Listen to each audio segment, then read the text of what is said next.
Hello, everybody. Scott Golden here with the Mid-South Wrestling Review Series for the 27th of October, 1984. We most likely will finish the year of 1984 either tonight or at most tomorrow.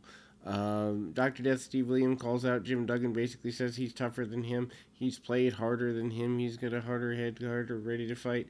Duggan says he dug through his old gear bag and found his helmet. He's ready to go.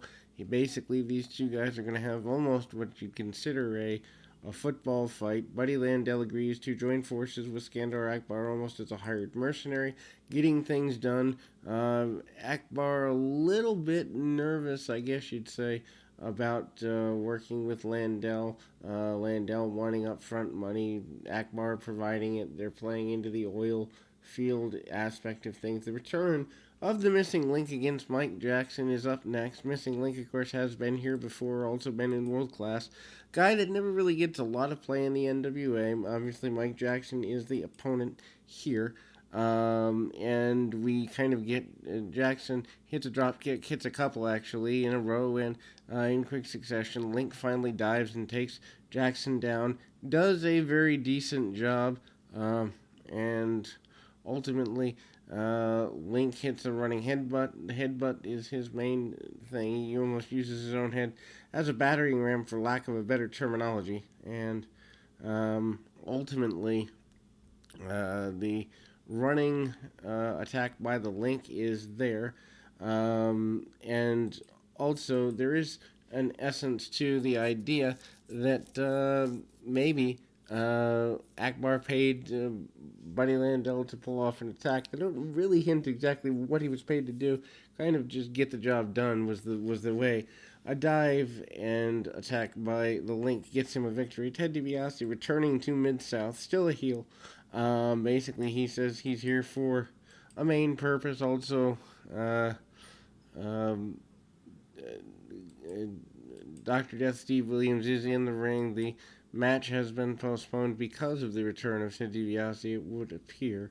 We don't know that for sure, but needless to say, he's calling Duggan a coward and implying that he is one anyway. Maybe not calling him one directly, but anyhow, that is what's there. Steps through, Ted DiBiase comes in and kind of makes an alignment to a degree with Dr. Death Steve Williams. Kind of intimates at the return of the Rat Pack under new forces. Williams part of that. Jim Cornette challenges the Midnight Express, the Rock and Roll Express to another match.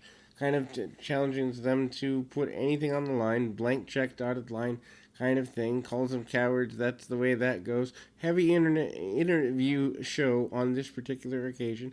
Notice I do recap the interviews pretty briefly, only because they're not quality. A lot of people said that Mid-South had quality interviews. I haven't found that in the time I've watched. I prefer like an ECW level interview with character depth. I prefer Smoky Mountain by far. I prefer Memphis, where there's some storytelling. I don't see as much storytelling as I expected to in the Mid-South interviews. That's why it makes them harder to recap. Brickhouse Brown is in there with Butch Reed. Brown gets a few arm drags pretty quickly and goes pretty aggressively after his adversary here. Reed grabs him, snatches him, takes him over with a side headlock takeover, perhaps cheating along the way. Not any real proof of that, but at the same time, it's pretty assertive and aggressive that it is happening to a certain level. And so Reed kind of crunches on the man's arms and such, and away we go there. Ultimately, we see a tie-up, and again, there is a bit of a, the Greco-Roman knuckle lock, power assessment and establishment by Brickhouse Brown. Brown comes out ahead, except when Reed uses kicks to the midsection, and he's going to use everything he can.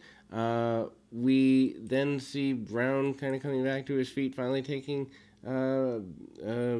Butch Reed off his feet on a more consistent basis, and we, continue to see that growing in a direction that is, I guess you'd say, mutually beneficial for all involved. Irish whip reversal. Reed comes out with a flying clothesline and drops the leg the um, across the chest and gets or almost kicks Brickhouse Brown out of his ring. Brown refuses to quit. Continuation of the match is pretty eminent. Brown does not quit. Instead, pulls Reed over and hangs his leg over the apron. Even back then in the 80s, and probably even more so, the apron more of a dangerous deal than it is in other areas of the ring, I suppose. Kicks to the back of the leg of the calf by Brickhouse Brown. Brown with the Irish whip, and again, kind of seeing Brown use a little bit of knowledge, but also a little bit of naivete as he goes for a pin, which ultimately leads to a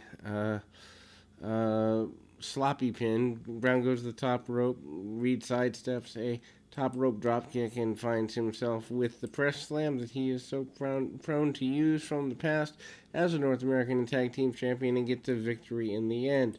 Jim Duggan reacts to the attack by Ted DiBiase. DiBiase is the one person that is there. Probably the best angle I've seen out of this area, as Duggan is bloody. He is feigning to be barely conscious. Referee having to hold things. Duggan says he was jumped by 3, 4, 5 men. He's not really sure. But the one man he did see is the returning Ted DiBiase. Obviously, this is a continuation of their feud from several months ago. Great way to kind of wrap things back around. Ernie Ladd versus Magnum TA in a North American Championship match. TA still your North American champion, at least for the moment. And it's interesting because I went into this. Obviously, I've watched this since I've actually finished the year of 1984. That's why I'm pretty sure I'll have everything up for you tonight. But it's interesting because going into this, I did not think Ernie Ladd had a chance, and Ladd certainly, takes the head scissors takeover. Bit of a slower guy, but using that methodical nature, using all he can to get an advantage. Tackle by Magnum TA. Magnum certainly coming off the ropes and gets tackled or gets knocked off his feet almost by the sheer force of Ernie Ladd. Ladd goes to the crowd, goes to the floor anyway, not to the crowd. But TA brings him over in a pretty aggressive manner. We see TA not willing to take a backward step. Anyway, a shove off by Ernie Ladd, and again, chops there. Ladd with some kicks, and ultimately, really actually manhandling, kind of manhandling Magnum TA. Shots by Ladd with a kick right under the chin, and again, there we go in that direction. Ladd takes some time to pose, doesn't exactly pay off, takes too much time for the leg drop. Hard forearm, and Ernie Ladd selling, even if he's not off his feet, although he gets knocked off the feet with the second forearm and then a backdrop. But even his facials in selling is phenomenal. Worth watching for independent talent. Drop kick off the second rope by Magnum TA. Goes for the cover, but the referee got knocked down in the process of it all. Second shove off, and the referee goes through the ropes and to the floor. TA down and being choked out, for lack of a better term. Second referee out there, and the referee allows the match to continue. Pulls TA up into a position of power. Almost passes out. One of the better matches, actually worth going out of your way to watch if you're not a regular Mid-South watcher. Just the drama with this is phenomenal. Leg drop across TA's chest and such, and a victory. We have a new North American champion in Ernie Ladd. Surprised by that. Anyway, Rock and Roll Express holding on to their bit, and ultimately they offer to put Jim Cornette in a straitjacket. That is their offer for some sort of stipulation match. Main event time or final match time, depending on your perception. Ted DiBiase returning against Johnny Mantell. DiBiase looks a little bit more heavy alongside Skandor Akbar still. part of Akbar's army, Akbar's troop, whatever you want to call it. DiBiase sends Mantell to the top turnbuckle, big body slam there. Irish whip, ducks the clothesline, does Mantell. Mantell comes comes right under the chin, gets a drop kick under the chin, and does everything he needs to do. Fires up on DiBiase, and the crowd's behind him pretty well. Wouldn't necessarily say greatly, because ultimately, I don't think this crowd necessarily buys that he is the guy that they need to be behind, but they're behind him well enough for a relatively still unknown babyface, not someone they have multi-months or multi-years established. Several monkey flips, actually 1.5, because DiBiase stops, gets the figure 4 on his adversary, and gets the win as we close the month of October 1984 here in Mid-South Wrestling. And we'll be back with more right after this.